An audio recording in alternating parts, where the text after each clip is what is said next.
and welcome to another video. So I did actually start this yesterday with the first clip, but then I ended up not actually filming anything for the rest of the day. So we're now on Tuesday. It's about 11:15 and I've just finished my first book. So this video is going to be just seeing how much I can get read in the week up until Sunday evening. So that is the plan. I've just finished this. I had about 200 pages left of this yesterday. So it wasn't the whole book. So it was about half of the book. So I've managed to finish this one. So this is the Final Girl Support Group by Grady Hendrix. So this is basically following Lynette, who survived a massacre years ago. And she's been part of this support group with a bunch of other women who all survived something horrendous from years ago. And this support group's been going on for about 16 years, run by Dr. Carol. And yeah, it's basically just them getting together. They support each other, obviously, you know, talk through things. I mean, like, Lynette has a bit of OCD. She's constantly paranoid. She has panic attacks. Obviously, she is affected horrendously by this traumatic experience that happened to her when she was younger. So the whole group all have, you know, some horrendous stuff they're going through. And we're following this group, and then they start realizing that there's someone out there who basically wants to finish them off and kill them off one by one. So they kind of have some fame, and they're called the Final Girls because they were the sole survivors of whichever massacre or serial killing that was going on that affected them. And we then see a race against time whilst Lynette is trying to get everyone together. She's trying to get them to actually believe that there is someone coming after them and killing them off one by one. And obviously it ends in like this summer camp, which is closed down for the season, and it's like slasher movie vibes. So each character is basically a reference to different slasher films, which Grady Hendrix has kind of like put together and used as inspiration. So we kind of know the characters from different slasher films, and I can see where Grady Hendrix was going with that. I kind of feel like this book, you know, it was meant to be a horror, but there's nothing really horror element-esque to it. And I kind of feel like there was a massive part in the middle where it was just like, just get on with it. And our main character just ends up running around between places, just flailing. And I don't know, she's the sort of character that obviously you feel for her because she's been through something so horrendous. But at the same time, she's a fairly annoying character. And she's constantly, I get that she's constantly on edge. I get that she's meant to be this unreliable narrator because you kind of get in snippets of her own diary entries, and it's kind of, yeah, the snippets of these diary entries is kind of making you think that she's obviously very unhinged. She's not okay mentally, and we're kind of like, well, can we actually trust what she is telling us as the reader? So yeah, she's quite an unreliable narrator, and it makes it kind of difficult to be rooting so much for these people because I kind of feel like you're not getting to know each character. There's nothing that's making you really want to root for each character. Do you know what I mean? Like the characterization isn't done very well. Let's put it that way. So it's a good book. I just was expecting more horror from it, and there's just nothing really horror about it. I wouldn't say there's many jump scares like what slasher films are meant to have either. And I don't think the characterization was done brilliantly. There's something about this book, you know, that I did enjoy. And I was reading on to find out who and why. And the other thing as well is that you have the authors obviously making you think it's one person, then that changes to another person, then that changes to another person. And the idea is that, you know, you're never really 100% sure who it is, but that's fine if it's just done like once where it's like twisted and you then get the reveal.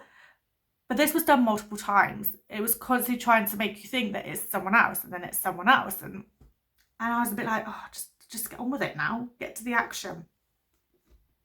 So although, you know, I thought it was a good, it was an okay read. It's the sort of book which I wouldn't rave about. I wouldn't say it was amazing. I'm giving it 3 stars. So I didn't dislike this book by any means. And also at the same time, I didn't love this book. It's a very difficult book to talk about without, I feel like you can kind of go into a bit of spoiler territory if I talk too much about it. So, I mean, Grady Hendrix has a massive following. And I thought this was going to be like camp horror like he's meant to do, but it's kind of not. It was not really any horror to it. I think it's probably more like a psychological thriller type thing. I don't know. It was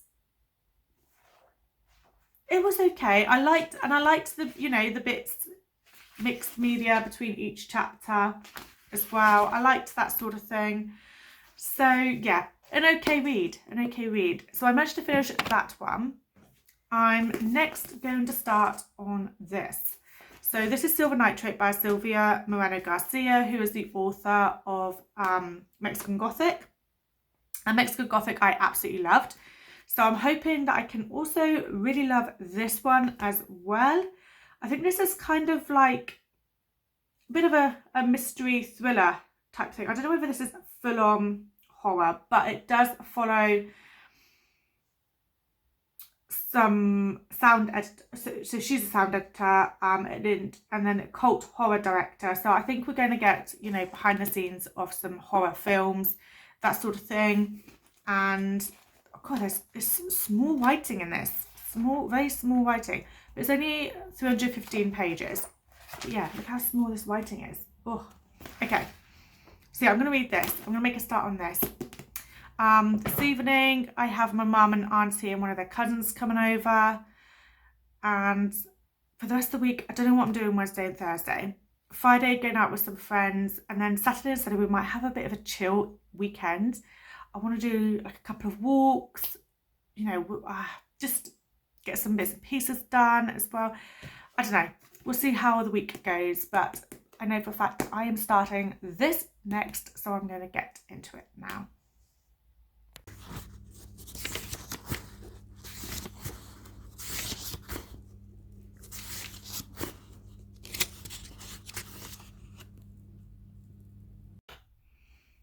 Hello, so I'm actually dressed now. I've been pretty much in my onesie all day because just to stay cozy.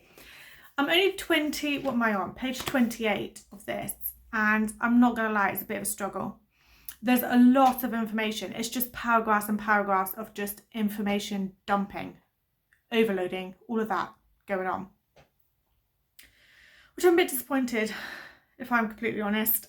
I think it's going to be cool seeing like the references to all these like classic horror films and that sort of thing, but I don't know, I'm just kind of a bit disappointed because I loved Mexican Gothic and this just seems very wordy. And I don't know, it's just not what I was expecting. Obviously I'm not going to DNF just yet because 28 pages isn't a lot. I'm going to keep going, but that's my initial thoughts. I haven't read as much as I would have liked to this afternoon because I've just not been like, oh, I desperately want to pick this book up and all of that. So I've been distracted by other things, which only really happens when I'm not fully immersed in the story and really loving the book. So yeah, that's not great, is it? But yeah, I'm going to keep going and we'll see how we'll go.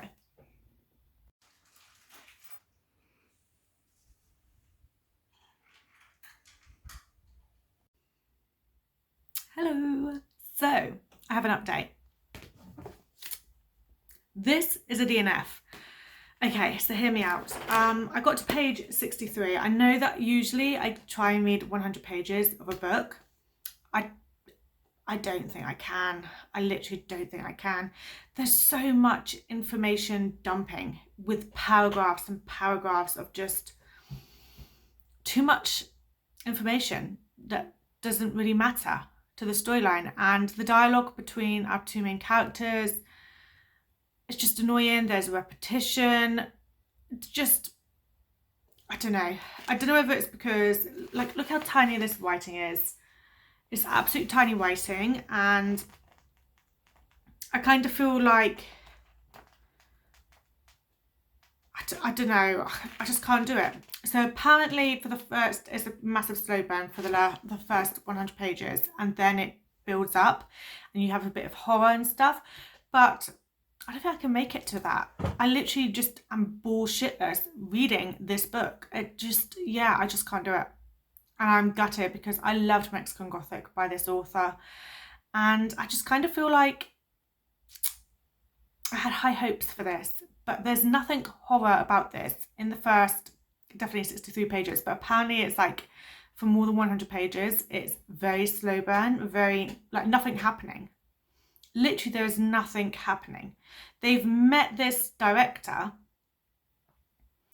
and they're learning about a film that had a curse. Now, I think that eventually they start helping this director to work out what this curse was, or try and sort something out. I don't know. But the whole time so far, both of them, I mean, like, you know, they've got no money. They're both moping about. There's nothing likable about either character. So we're basically following Montserrat and Tristan, who are like best friends, but they're just not very nice to each other either. But there's obviously something there where she obviously has a massive crush on him. I don't know. I just don't understand why. I just don't understand this book. I really don't. It's saying, I suppose if you're a massive fan of horror films, then maybe you would like this a bit more, because it goes into a lot of information about different horror films. So there is that. But I just don't know. I just don't get it. I don't get it. It's apparently an occult thriller. There's nothing thrilling about it. There's no thriller aspect to it. I think maybe if I had continued, I don't know, does it get better? What if I was to just, you know, skip the first 100 pages? Would that be any better? See, you know, I don't really know.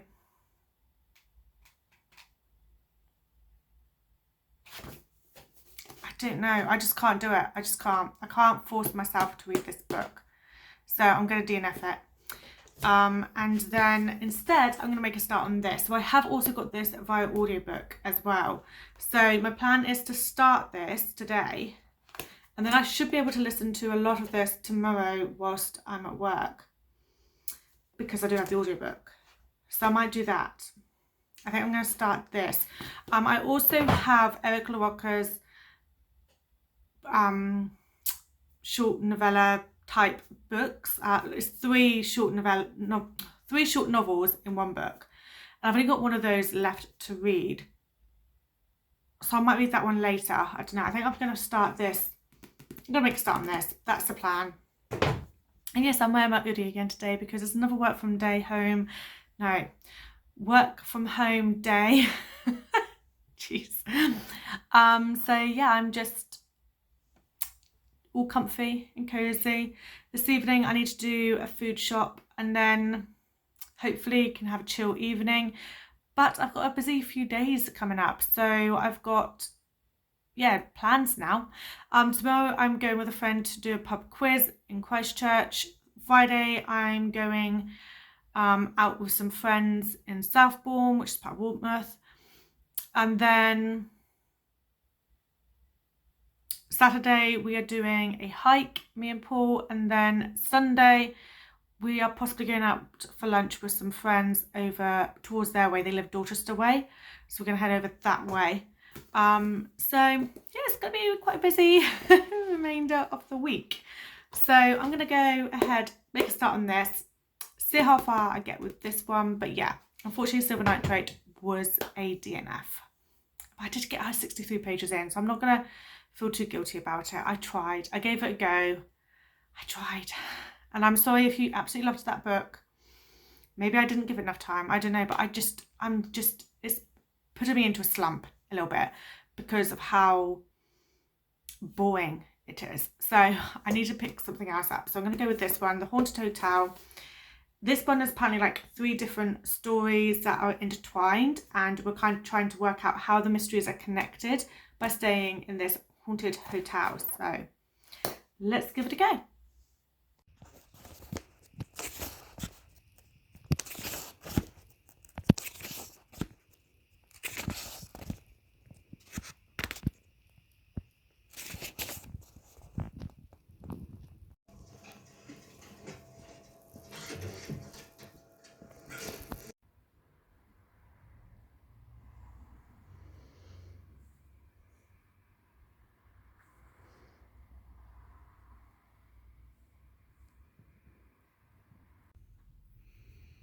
Hello, excuse the appearance. But I have a reading update because I have just finished The Haunted Hotel. So this is basically following Lord and Lady, how do you say their name?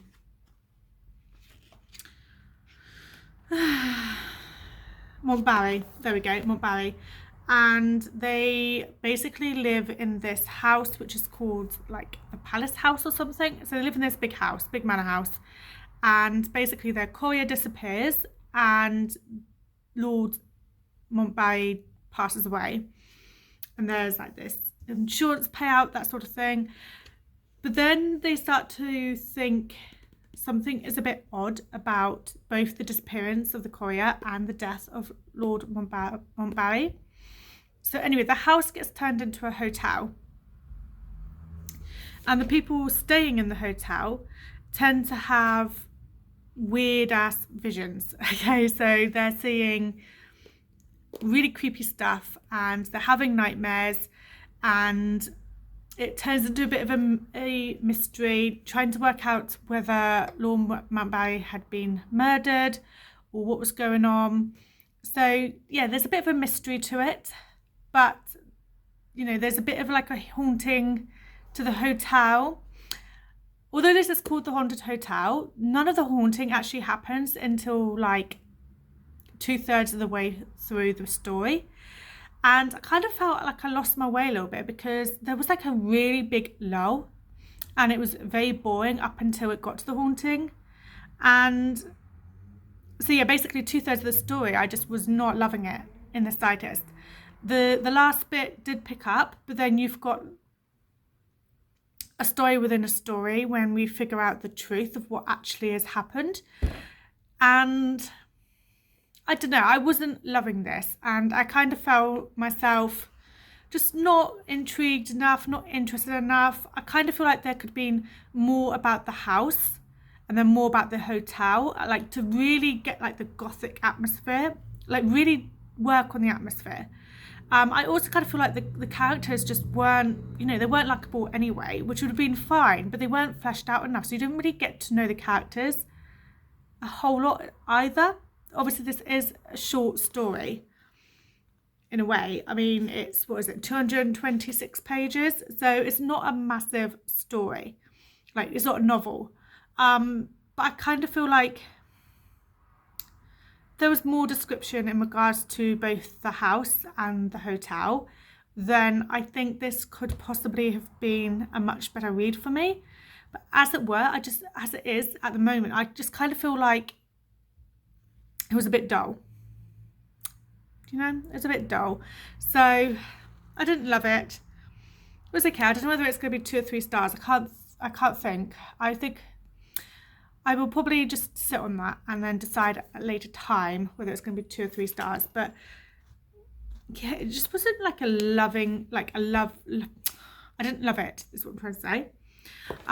So anyway, I've got this book. I've only got one story left in this, and it's only about 20 to 30 pages because this is a short story collection with 3 short stories. The other 2 were obviously quite a bit longer, like 150 pages. And I think it was like 150 pages and like 70 pages. And then, no, one's 100 pages, one's 150 pages. And the last one is about 30 pages. So I've only got 30 pages left of this book to read. So this one is something that I've been dipping in and out of. So I'm probably going to read this later. I'm not going to have time to read it now because it's about 5:30. I need to start doing the end of day sort of things for work. I'm then heading over to my mum's, and I'm picking, well, my mum and dad's. I'm picking up my mum and we're heading off to the hospital to see my granddad. So we're going to do that. So I'll probably be home about 8, half 8. And then we're going to have, me and Paul are going to have dinner then. So we're having a bit of a later dinner. And then I'm not really sure what's happening after that. So I might have time to read this later and finish it. So we shall see. But yeah, I managed to read a good chunk of this today. So I'm pleased about that. Managed to finish that. But yeah, a bit of a disappointment. So yeah, I'm going to, like I said, read this later, hopefully. But for now, I'm going to finish getting stuff sorted here. And then I'm going to head off. It's about, from my work to my parents' house, it's about 45 minutes at this time of night. Because I'll be finishing at 6. So hopefully we get down to the hospital in plenty of time. So we're just going to spend a bit of time down the hospital with my granddad. And then we shall head off and I'll come back to have dinner with Paul, maybe get some reading done this evening. We shall see how it goes, but I just wanted to give you a little update because I have now finished this.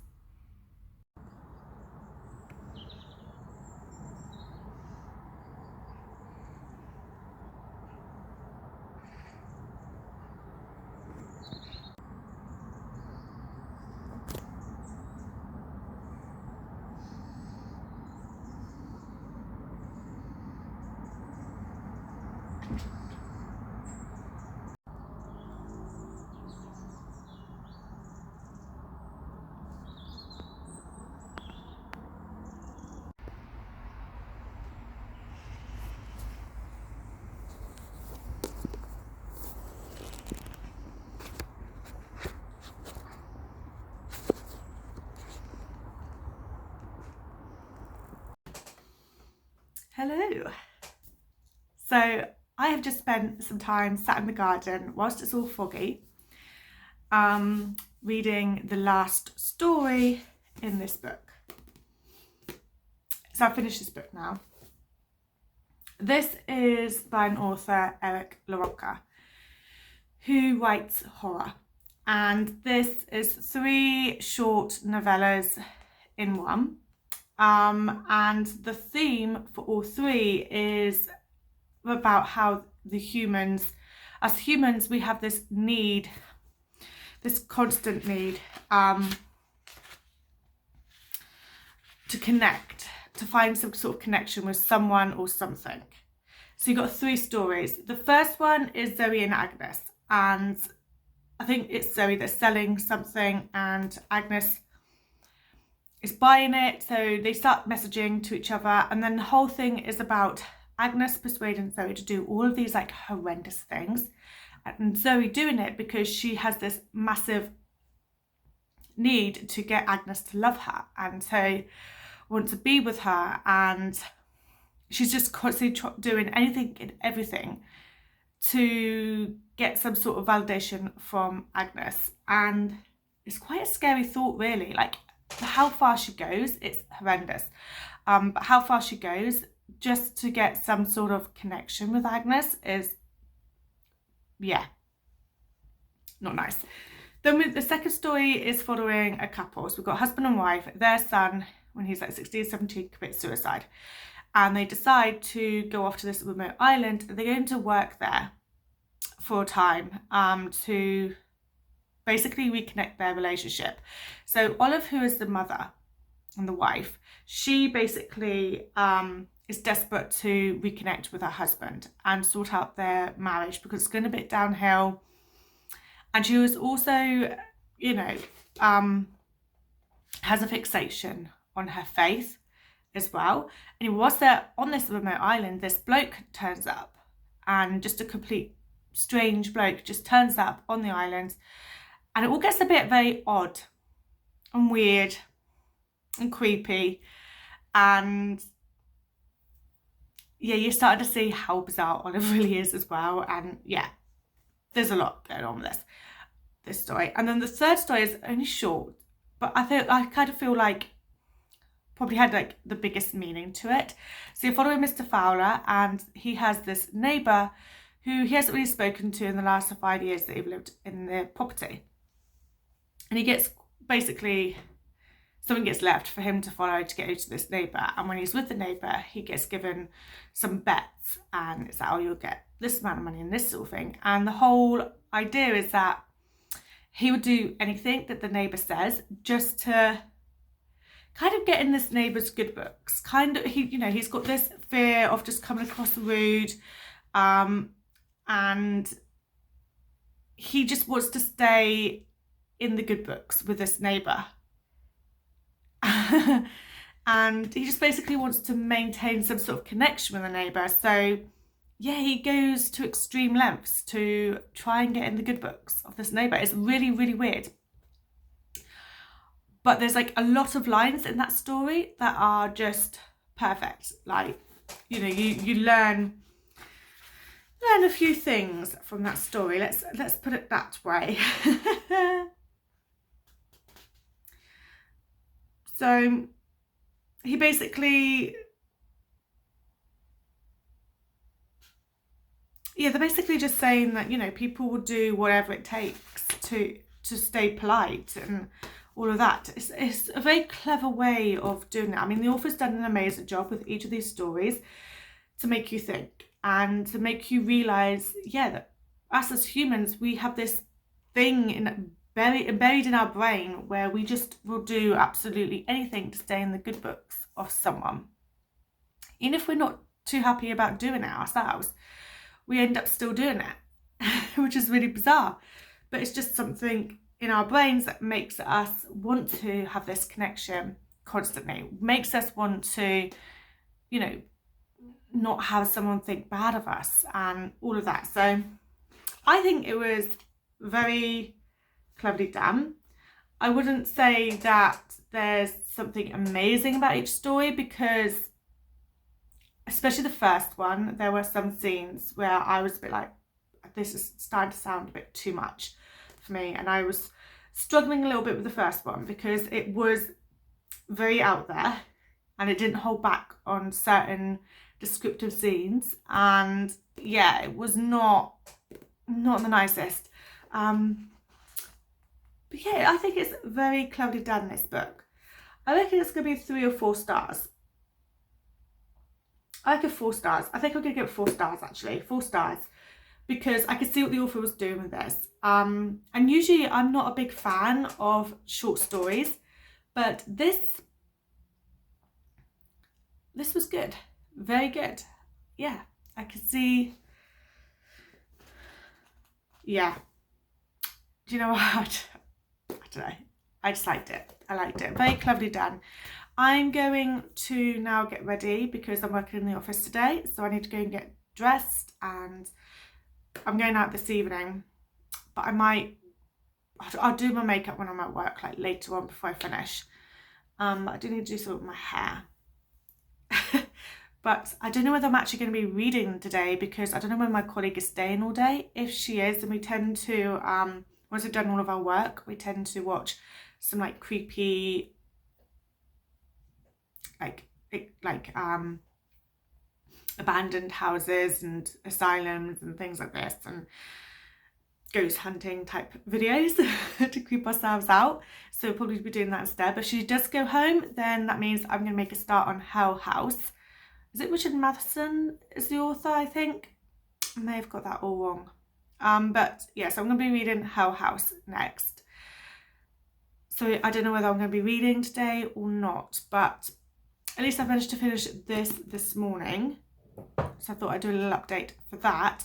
But yeah, let's get on with our day. We are on Friday, so let's get on with it.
So I've chucked my hair up, as you can tell.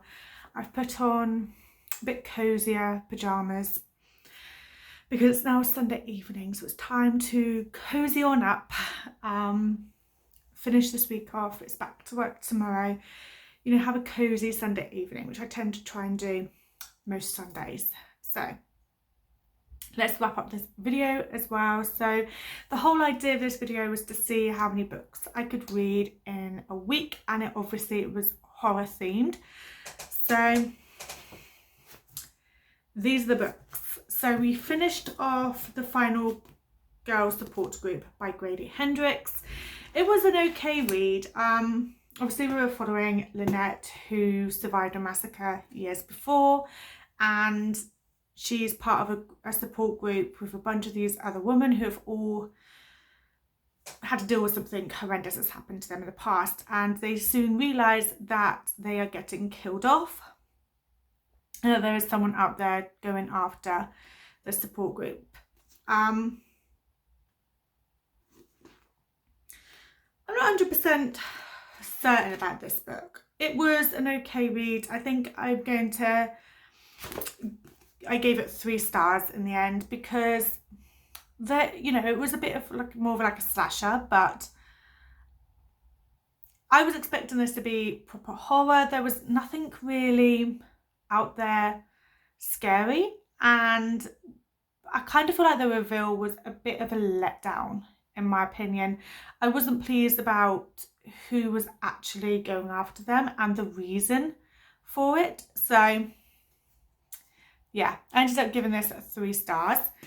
And I finished off the last story in this, which is the 3 short novels by Eric LaRocca. I've given this one 4 stars because the more I thought about it, the more I was like, you know what, the author does an amazing job at, you know, making you feel a bit unsettled. And I can see why this is an author that is raved about, because the whole idea, there's 3 stories in this, they're all basically linked in a way, because the whole idea is that they are tethered by the human need to connect with someone or something else. So we have 3 very different stories, all kind of with the same idea, and each of them are very memorable stories and something that you will always remember, I think. There was a kind of like, especially in the last story, which was only about 30 to 40 pages, there were a lot of quotes that you could take from it as well. And I just kind of feel like the author did an amazing job at these 3 horror stories that really get under your skin. And then we read The Haunted Hotel, which this one, you kind of had 3 different plots all interweaved, and this one, it was okay. I kind of felt myself glazed over a little bit with it, because, you know, it wasn't the most terrifying story. I thought this was going to be a haunted hotel, but it's not. So yeah, there is that. So it kind of was a bit of a letdown in that respect. I've given it 3 stars because I kind of just like didn't love it at all. But it was an okay read. It wasn't really bad, but yeah, it wasn't going to be a favourite by any means. So yeah, I gave it 3 stars. And then we have Hell House, which I'm still reading. I only have like, how many pages? What page am I on now? So I've about 60 pages left. So I'm not going to finish it today, but I think I'm going to give it 4 stars. It is terrifying in some aspects, but I kind of feel like this author is going too hardcore on like the sex and, you know, the sexual violence and the way the women are described. You know, the women are always getting their clothes off. There's just something not nice about the fact that the author seems to be sexualizing the female characters, and then there is a lot about rape and sexual violence in this book. So do bear that in mind if you do want to pick this up. I kind of feel like that's making it possibly go down to even like a 3-star. I don't know. I mean, it is quite a prominent aspect of the story. I wouldn't say that I'm absolutely hating the story because of it, because I think it's there for the shock factor, and it definitely does shock you. But the rest of the story, I'm kind of very intrigued, and there are a lot of very creepy moments that happen in this book. So yeah, I kind of feel like this is probably going to be a 4-star. But I would definitely recommend checking the trigger warnings if you are planning to pick this book up, especially if you are triggered by sexual violence and rape and that sort of thing. Just be very wary. This is kind of like a big theme in this book, so just bear that in mind if you are planning to pick this up. I would say though that it is very creepy, and the atmosphere of the house is perfect for a horror book. So yeah, there's plenty of aspects to this book which I think is absolutely superb, and the author's done a brilliant job. But yeah, I would say I absolutely love it, but that's probably because of the violence and the way the women are portrayed. That the female characters in this book are portrayed horrendously, so that's a bit of an off-putting part to the story. But yeah, those are the 3 books. I had 2 that were 3 stars, 1 is 4 stars, and another potential 4-star. So those are the books that I've managed to read this week, and I'm really pleased about that. I'm also going to finish this one tomorrow. But yeah, there's a lot of fun. No, I wouldn't say there's a lot of fun books. They're horror. You know, we're not going to get fun from this, but I'm really pleased with the reading this week, and I'm really pleased that I've managed to get through these. So thank you so much for watching. Hope you enjoyed this video, and I will be back very soon with another one. Bye.